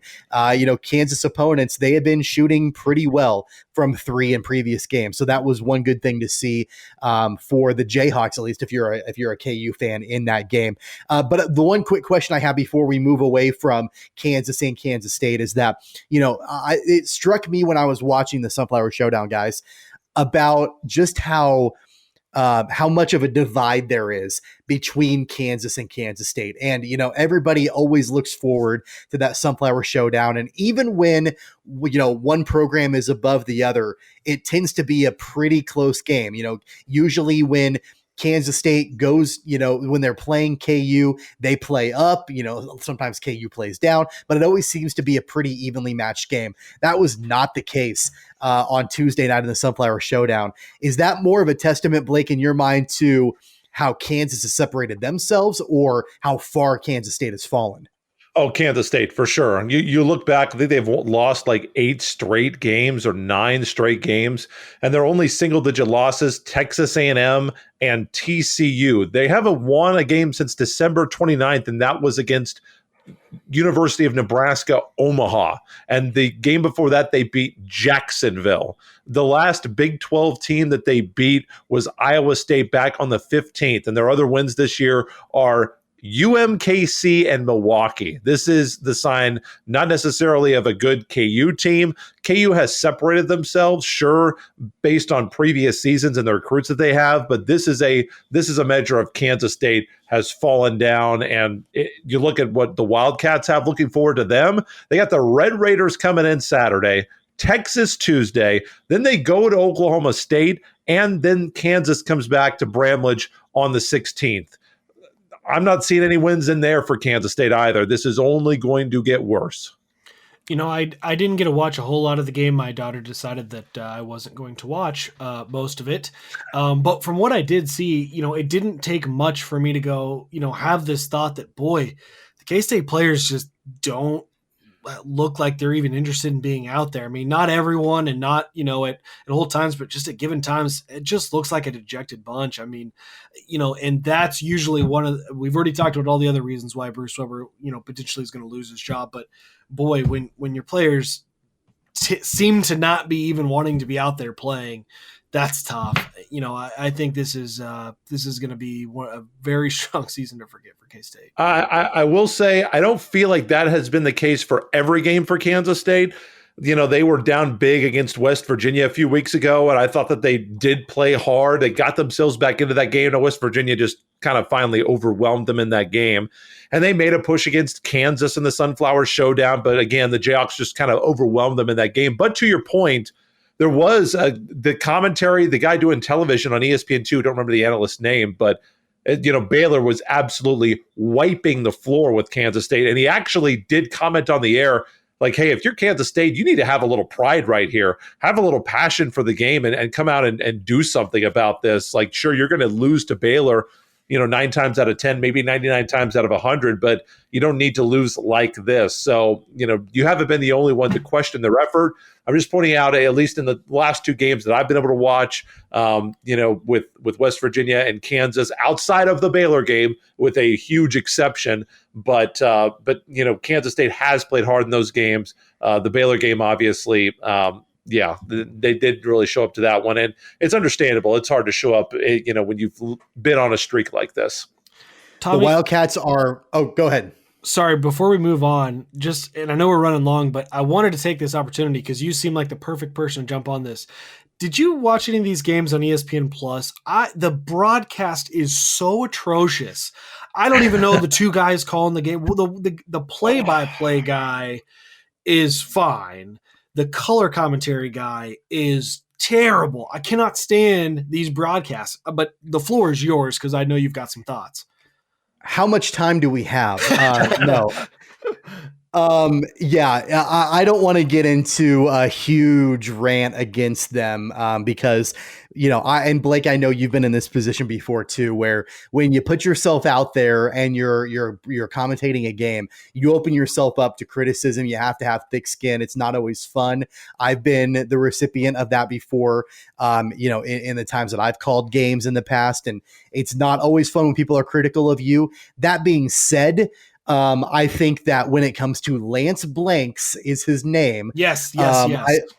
I think the criticism is 1000% fully warranted. I don't know how this joker got himself an ESPN commentating gig. I know that at one point I looked him up because I wanted to know more about him. At one point he was the San Antonio Spurs pregame guy. He was the general manager for the Phoenix Suns for a while, played in the NBA for a few years. His dad was an NFL player, I believe, back in the 60s and 70s. So he's connected in the sports world for sure. My complaint is less with Lance Blanks. He's a terrible commentator, terrible broadcaster, but my complaint is with ESPN Plus, and it's the fact that it's the Sunflower freaking Showdown, and it's in-state rivals. I know that Kansas is 23rd in the country. They're down a little bit. I know Kansas State is god-awful, but you're putting this in-state rivalry on a streaming service, which on its surface, I don't mind ESPN Plus, but the fact that you've got, people that are paying $5.99 a month to access this service, you would think that the quality would be better than what you're getting on over-the-air TV because you're paying for it. It should be premium content, not worse content. I would just rather for ESPN Plus if they just didn't have commentators at all and just put microphones on the court so we can hear the players and the coaches. I think that would be better than them hiring, substandard broadcasters to call the game. I know a lot of really talented, high quality broadcasters, and Blake, you're one of them, that would have done a significantly better job, whether it's play-by-play or color, calling K-State and KU versus each other. And it just is, again, another testament. And I know, Blake, you tweeted this about how, great it is that we've got guys like Brian Haney and Wyatt Thompson. That's free to listen to. And I think more people ought to do so rather than giving any time to these jokers on ESPN Plus. And not all ESPN Plus broadcasts are bad. I do want to say that there are a lot that are really good. I think Wichita State, Shane Dennis does a great job covering the Shockers. So it's not something that I would, throw out across the board at all. I think Wichita is really lucky to have Shane Dennis. I think he does a really good job on TV. I mean, obviously baseball is his bread and butter, but I think he does a great job on television. And Bruce Hurdle did a good job when he was back covering the Shockers on television as well. So it's not just an ESPN Plus thing, but maybe it is a regional issue. So the Wildcats, their current record is 5-14 overall. They're 1-9 in the Big 12. Of course, Kansas stands at 12-6. They're 5-4 in the Big 12 as well. This was one stat to kind of put a nice little bow on the KU K-State Sunflower Showdown rivalry. So this was the 200th win that KU has had against Kansas State. They've won more games against their rival than any other team has won against a rival in college basketball. Kansas State has made it to the NCAA tournament 9 of the last 13 years. They've missed it 4 times in the last 13 years. In that 13-year span, keep in mind, they made the tournament 9 times. KU is 26-4 against them in those 13 years. So in 9 of those years, the Wildcats were a tournament team. So that just kind of shows where the Jayhawks typically perform against the Wildcats in the Sunflower Showdown. Of course, Blake already mentioned who the Wildcats have coming up. The Jayhawks, they mentioned it before, they're on the road in Morgantown this Saturday, taking on the 17th ranked Mountaineers of West Virginia. Then they're back at home for Big Monday against Oklahoma State, hopefully a revenge game for the Jayhawks against the Cowboys, and then Iowa State back at home next Thursday. All right, let's go ahead and get into Wichita State Shocker basketball. Of course, if you are a frequent listener to this podcast, you know we typically record the episodes in the evening, release them the next morning, and so we're recording this episode on Wednesday night, and the game just went final a few minutes ago. The Shockers at home inside Charles Koch Arena, and they were able to defeat Tulane. Final score of that game, 75-67. Their previous game, most recently, was over the weekend on Saturday, again at home inside the Roundhouse, and they took down UCF in a tightly contested game. It was an overtime game. Final score of that game was 93-88. Right now, Blake, the Shockers are 5-2 in the American Conference. They're 9-4 overall. They are sitting at second place right now behind Houston, who, by the way, lost on Wednesday night to ECF. And so ECU, where do you see Wichita State right now? A little concerned about this game against Tulane.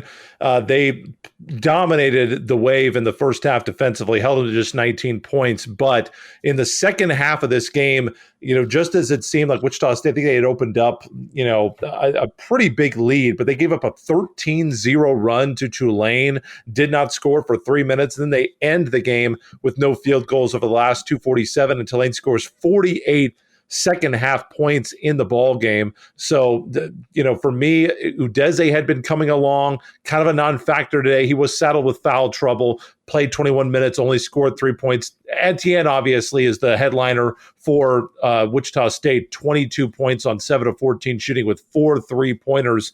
But, you would have liked to have seen Wichita State play a little bit more consistently in this game. Those two stretches that they had that led Tulane back in to the ball game against better teams. I think that Wichita State is not going to get away with that against a team like Cincinnati. Actually, they already played and didn't get away with that. Not going to get away with that against Houston. Against Tulane, that's 179 in the Ken Palm, and what they're 7-6 now, I think, after the loss. You can find a way to do that. But against a lot of other teams, I don't think that that's going to work out for Wichita State. So I'd like to see a little bit more consistency. And obviously, 48 points allowed in the second half. And Tulane shot 19 free throws in the second half. They made 18 of them. So Wichita State did not do a good job at all of keeping Tulane off of the foul line in the second half. This was really the Tyson Etienne show against Tulane on Wednesday night. He scored 22 points for the Shockers. Alterique Gilbert added 17 points in the victory. Clarence Jackson had 9 and Dexter Dennis had 8 in the game against Tulane. Going back to that overtime win on Saturday against UCF, there were a couple of guys that I was really impressed with. Obviously, Tyson Etienne is playing great basketball right now. He had 29 points in that game, but Clarence Jackson, I thought there were several possessions late in that game, especially, keep in mind the Shockers were down, I think 5 points with like 2 minutes to go or something like that against UCF. It looked like the Shockers were going to be in trouble. They were able to get back in the game, tie it up, send it to overtime, and then get the victory. And Clarence Jackson down the stretch and in overtime, I thought played great basketball. And he's an addition for Isaac Brown that not a lot of people had talked much about this season. They talked a lot about Alterique Gilbert because he's put up a lot of points. The game on Wednesday night against Tulane is a prime example of that with 17. He put up 12 against UCF. Alterique Gilbert did. People talk about Ricky Council and what his ceiling is.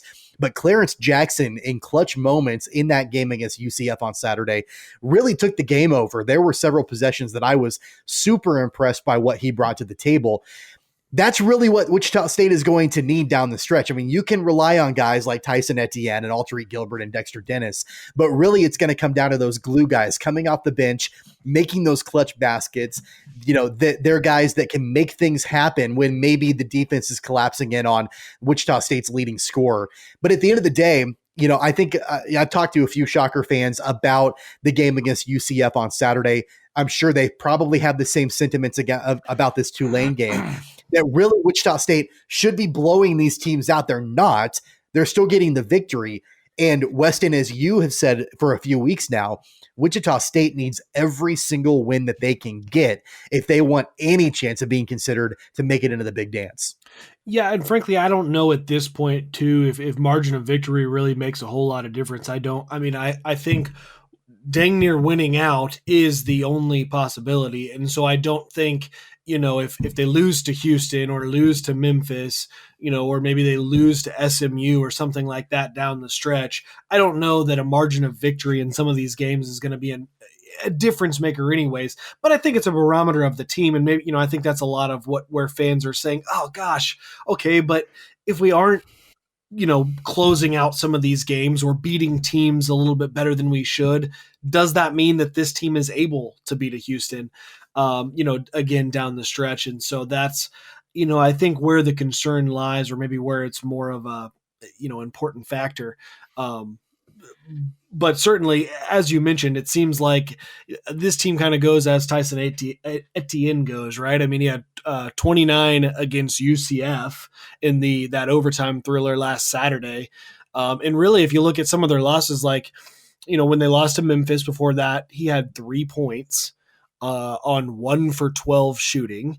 Their loss to, now Houston being the exception, their loss to Oklahoma State, he had 19 points that game, but their loss to Mizzou, he had 14 only on 25% shooting, so he really is, he's the guy. And you're right. Of course, there has to be something more, right? There's really nobody in this, no player in the NCAA D1 this year that can carry a team solely, but he's got to continue to play and play at a high level. And boy, he has been doing that as of late for sure. Yeah, so the Shockers again stand at second place in the American Conference behind Houston. They're at 6-2 in conference play, 10-4 overall. Houston 10-2 in conference play, 15-2 overall. I did mention this a moment ago that Houston lost to East Carolina by 9 on Wednesday night. It's the number 5 team in the country losing to ECU, which I think is. I'm less concerned about it from Houston's perspective and more concerned about it from a conference perspective overall, that maybe the American just isn't a great conference this year. Looking at bracketology with Joe Lunardi, he only has, one American team in the tournament. That's Houston. There's not even another team that's being mentioned right now by Joe Lunardi. On the flip side, the Missouri Valley Conference has 2 teams in Joe Lunardi's bracketology. Kind of a weird season. Of course, we've talked about it before with where Duke and North Carolina and Kentucky lost again on Wednesday night to Missouri. They're 5-11 on the season. So just, if you're a Kentucky Wildcat fan, a tough season for you for sure. And Blake, I guess that does put it in perspective a little bit about where Kansas is right now. I guess it could be worse. You could be a Kentucky, Duke, or North Carolina fan. Yeah, it could be a lot worse. So, be thankful. I think Kansas is definitely still relevant. Sure, the season hasn't gone on as great as we would have liked, but every once in a while, Kansas gets a 3 seed or a 4 seed or a 5 seed. That's what normally happens. This last decade that Bill Self has had, including that championship run, that's not normal. Even for the blue blood teams, that's not normal. So, enjoy what we had. Obviously sad about the missed opportunity last year, but I'll take this downswing over what Kentucky and North Carolina are going through any day. Well, Wichita State's next game is Sunday afternoon back inside the Roundhouse at Charles Koch Arena. They're taking on Temple. Tip-off for that game is at 2 p.m. We are running a little bit long on this program. Our Super Bowl preview we knew was going to take a while, so we thank you for bearing with us. We have one more quick topic to get to before our Wichita Whip Around, and Blake, I'm ready for your rant on this. So this happened right after we dropped our last episode, and I think that there's probably a reason for that. That was so we wouldn't talk about it on the last episode. I think the Jayhawks wanted to keep it a secret until after our last episode was already released, but Brent Dearmon has has left the Kansas Jayhawks football team. He was the offensive coordinator for the Jayhawks. He took the same position at Middle Tennessee State University. And so he will be the offensive coordinator there this upcoming season. Brent Dearmon was a guy that was heralded as the next big thing for Kansas football. I think a lot of people had pegged him as potentially the next head coach for the Jayhawks after Les Miles. And now he's gone. The new offensive coordinator for the Jayhawks is Mike DeBord, who is the former offensive coordinator for Michigan. He's also worked for Tennessee and Indiana, as well as some other teams. He's 65 years old. He's going to be the new offensive coordinator for the Jayhawks. I guess age is just a number, right? I guess tell that to Les Miles. Blake, your thoughts on Mike DeBord as the new OC at Kansas? Well, first of all, for the people who thought that the old offensive coordinator was going to be the solution, did you watch Kansas play? I mean, if he's supposed to be the guy that knows how to score points, well, KU was last in the Big 12 in scoring by about a touchdown. They were second to last in rushing behind only Baylor, and they were the worst passing team by like 500 yards. So really, he's the solution. This is the same thing. It doesn't matter who the offensive coordinator is. It doesn't matter. I don't think that he's going to have a big impact. From what I've read, he's kind of an old school guy, a pound the rock kind of a guy, run the football a lot, not a whole lot of, advanced offensive, schematics. We'll see if he changes a little bit with Kansas. At this point, it doesn't really matter. If anybody thinks that this one guy is going to come in and change the culture of Kansas football, you're going to be sadly mistaken and sorely disappointed again. I think it says more about Kansas football that a guy left for Middle Tennessee instead of being in the Power Five.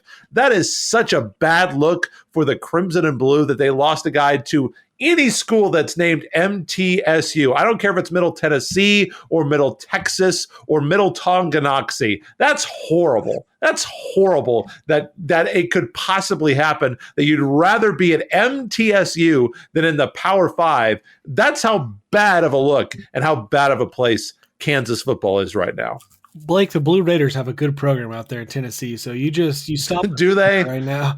No. Here's the thing. Look, of course, better than KU's is. That's for sure. Of course, it's a tough loss to lose Brent Dearmon, and more in the sense that a lateral move is not a good look for the program. I don't know what truth there is to it. I think my understanding is he's from Tennessee. They wanted to move back home. Who knows what kind of.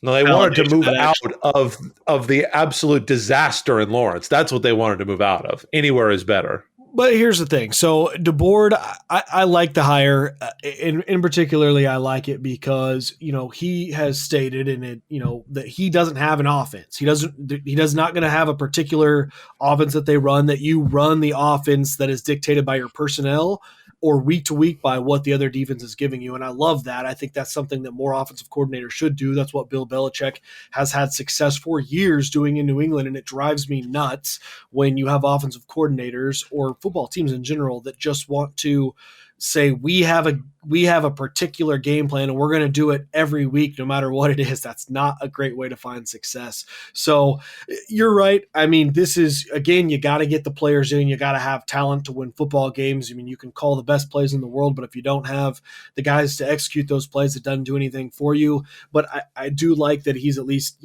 coming in and saying, hey, look, we're just going to adapt to our personnel, because when you're the University of Kansas, you've got different personnel with different strengths on any given year. And with that being said too, we can dictate a game plan based on the weaknesses of a defense too. So he's saying the right things, but that's all it is at this point. So I'm certainly excited to see what he can, bring to the table and it's experience, if nothing else.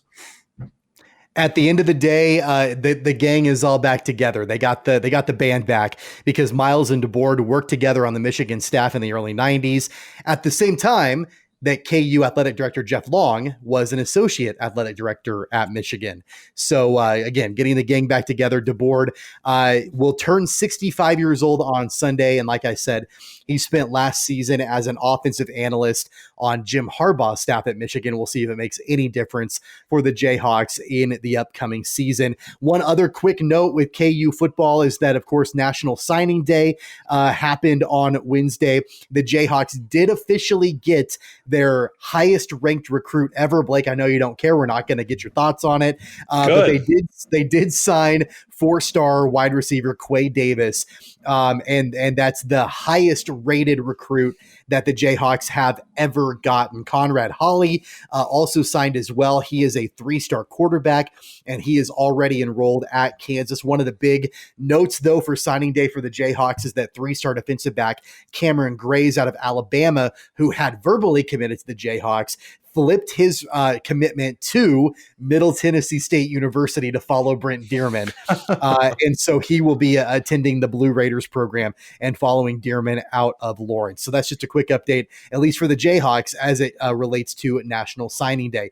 We are running long on this program. We have just a couple of moments left to get into our Wichita Whip Around. And Blake, one good thing you did while hosting last week was you introduced a brand new format to the Wichita Whip Around, and that's our round robin format, where we each bring a quick story locally in sports to the table. And because you started this new tradition, Blake, you can go first. What do you got for us? Well, I will go to high school basketball in the City League, specifically girls basketball. It was a big matchup last week. It would have been a week ago on Saturday. 5A number 9 Bishop Carroll taking on 6A number 8 Wichita Heights. A 69-67 win for the Golden Eagles, first loss of the season for the Falcons. Chloe Shuckman goes for 31 points. She is signed to play soccer at Washburn University in Topeka, and Bishop Carroll hands the Heights Falcons their first City League loss of the year, and Bishop Carroll now tied for the title. Coach Taylor Dugan trying to win her first City League title, obviously, when you've had to go against the likes of Cape and Mount Carmel when they were really good in the South Dynasty. It's kind of hard to come up in that era. So Wichita Heights is obviously back. Lanaya Randallwood for 26 for the Falcons. Maya Mayberry had 20 for Coach Palmer's squad. So they're going to be fine, believe me. The Bishop Carroll girls are number 8 this week in 5A from the Kansas Basketball Coaches Association. They beat the Golden Buffaloes 45-38 on Tuesday. Did not get a final score for the Heights girls, number 9 team in 6A this week, but they were leading. I think they were leading Northwest at the half, 55-8 at the half. So I think both schools have recovered just fine from that matchup. Weston, what do you have?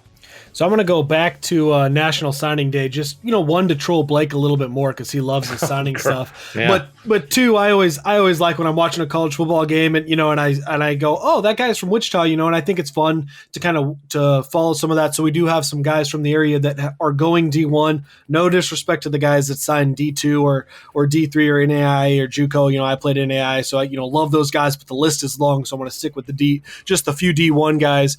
We have Zach Dare from Northwest going to Army. Jake Eisenhower out of Salina Central is walking on at Kansas. Ben Purvis from Bishop Carroll is going to Navy. Two teammates from Northwest, Julius Bolden, and I think it's Witu Colomo from Northwest. They're both going to Northern Illinois. Then we have I'm pretty sure wide receiver Noah Boltikoff from Rose Hill going to TCU. They've had a line of guys go to TCU, I think, ever since Blaze Foltz went back when I was playing. And then a couple of D1 FCS guys. We've got Davin Sims for Andover Central and Todrick McGee from Northwest going to Missouri State. Braden Rucker from Eureka going to North Dakota State. And then, as we talked about several times as we were covering prep football, Derby quarterback standout Lim Walsh is going to Tennessee Tech. So that's kind of your D1 roundup for the prep football guys and where they'll be playing next fall. Guys, we would be absolutely just neglecting our duty as a Wichita area podcast if we did not mention just the incredible game that Fred Van Vleet had. That was my number 2 Tuesday night. Yeah. Against the Orlando Magic. Fred Van Vleet dropped 54 points. It's a franchise record, and it's also a record for undrafted players. He scored 11 3-pointers, 8 of them in the first half as the Raptors beat the Orlando Magic. Final score of that game, 123-108. Shout out, hats off to Fred Van Vleet, proving, and he's done it before, he's doing it again, proving that you can be a star coming out undrafted, playing for a mid-major school, and just hats off to Fred Van Vleet. That's just incredibly awesome. Yeah, I have nothing to add to that. I mean, 54 is that's an incredible. I mean, and he was just, I mean, it was pretty much, I think it was like 9 for, what, did he make 11 threes? Yeah, it was 11 3-pointers, 11 for 17, I think. I mean, shot the ball incredible, and really just, if you watch that game, it just, I mean, you can't score 54 and not feel like you've taken over, but boy, it was just the Fred Van Vleet show all day. I knew that he could be a pro. I felt like he could be a pro. I never thought he would be as good of a scorer as he has been in the NBA. Absolutely. Any other topics from the Wichita Whip Around for either one of you guys? I'm good. Fred Van Vleet was my number 2 story, so you got me there. All right. Well, sounds good. That is our Wichita Whip Around here on Keeper of the Games, and that's going to wrap up our program here for this edition. Of course, the huge news, Super Bowl 55 this Sunday. I know you guys will be watching. I'll be watching. The whole world will be watching as the Chiefs look to defend their Super Bowl crown and win back-to-back championships again for the first time that a team has ever done it since 2003, 2004 with the New England Patriots. We will have a full recap on next week's edition. I believe Blake is hosting next week. I know. How great is that? I know. So Blake will be able to take the reins, take the helm as we do our Super Bowl recap. I'm sure you're pumped about that, man.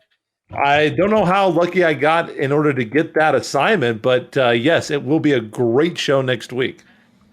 Absolutely. So we're looking forward to that. Of course, you know, Weston's got the Chiefs hat that he's rocking for the game for sure. So hopefully we've got good things to talk about on the next episode of Keeper of the Games. Again, a reminder, hit subscribe, like, download, listen to the podcast. You can find us on all streaming platforms, Google Podcast, Apple Podcast, iHeartRadio, Spotify, all the major ones. You can listen to the podcast right there. Of course, you can go to our website, cogsports.com, find out more about us, listen to archived episodes, a whole lot more right there.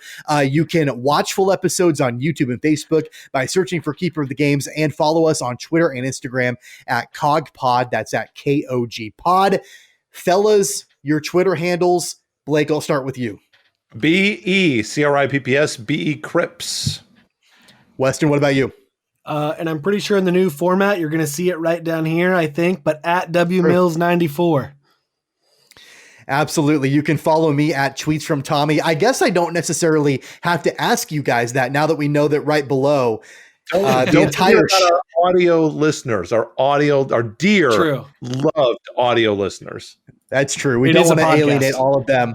Yeah, good point. But if you want to watch our brand new video production, again, that's on YouTube. Make sure to check that out. We'll be back next time for another episode of Keeper of the Games. For Blake Cripps, for Weston Mills, I'm Tommy Castor. We'll see you next time.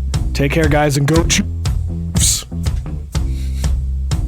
You've been listening to Keeper of the Games with Tommy Castor, Weston Mills, and Blake Cripps. Don't forget to subscribe, download, and listen on all major podcast platforms like Apple Podcasts, Google Podcasts, Spotify, Stitcher, iHeartRadio, and more. Visit our website at cogsports.com. Find the podcast and videos on Facebook and YouTube at Keeper of the Games, and follow the podcast on Twitter and Instagram at CogPod. That's KOG Pod.